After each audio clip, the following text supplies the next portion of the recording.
series Fringe. Please welcome, for the very first time on Live, Anna Torv.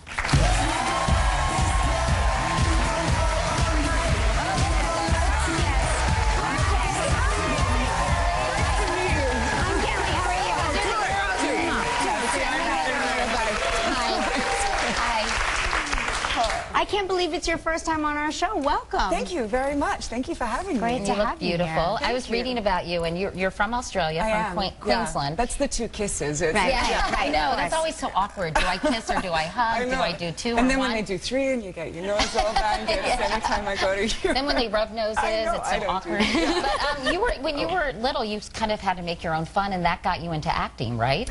Yeah, I did. I mean, I love listening to stories, you know, where people, you know, saw a movie or, you know, saw a particular show or something, but I never had that moment. I just used to play all the time. And we lived in the, we lived in the bush, so we were always made to go outside and, you know, make our own fun. And my brother's 6 years younger than me, so we didn't really play together all that much. So and you used to make your own costumes and everything, totally, and put on your own shows? Oh, yeah. One-woman shows? Well, not even putting on your own shows. It was just playing, like playing in the woods, dressing up. And I loved Anne of Green Gables, and so I learned, you know, the Lady of Shalott, which was the poem, you know, that she says in the beginning, and I dress up in flowing gowns and, you know, make my brother push me into the dam, and, you know.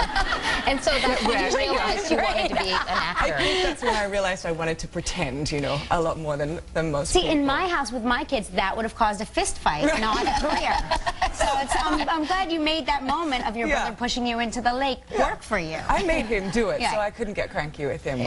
It got a little nerve-wracking when our geese started dying in the pond. Actually, they were eels. I know that. Eels. Say that. It's Australia. No, it is. Well, we have to take a commercial break. We're going to come back and talk about Fringe. When we return, more with Anna Torv. Don't go away.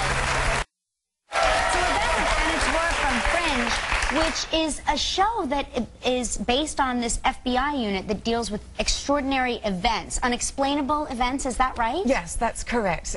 Is this a real branch of the FBI? No, it is not. I'd love to know that this is going on. It's a TV show. I know.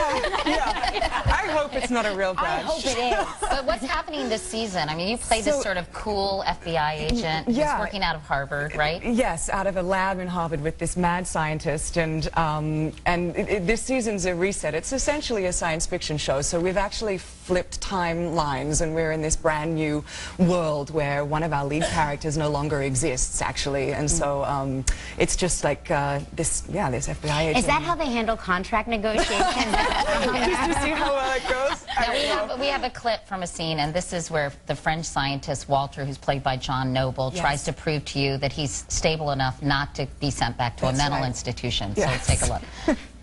I merely work for you. We're not family. If I should cease to be useful, if my behaviors are outweighing my value. That's why you left the lab, isn't it, Walter? To prove that you're capable? I suppose tonight hasn't been my strongest show.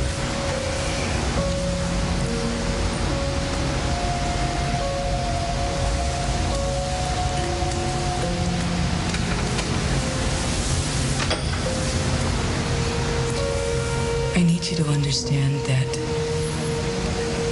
whatever decision I make, I'm only trying to do what's best.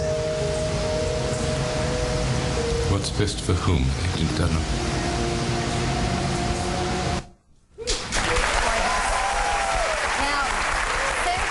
Since you're Australian, you have to deep six the Aussie accent during the show, and sometimes though you slip and say torch instead of flashlight when it's in the script. Yeah. And I read you can't say aluminum. What's up with that?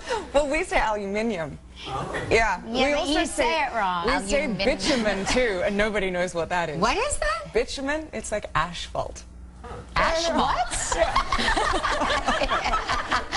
It's a whole new language we're learning today. You're great in the show. Really great. Fringe begins Friday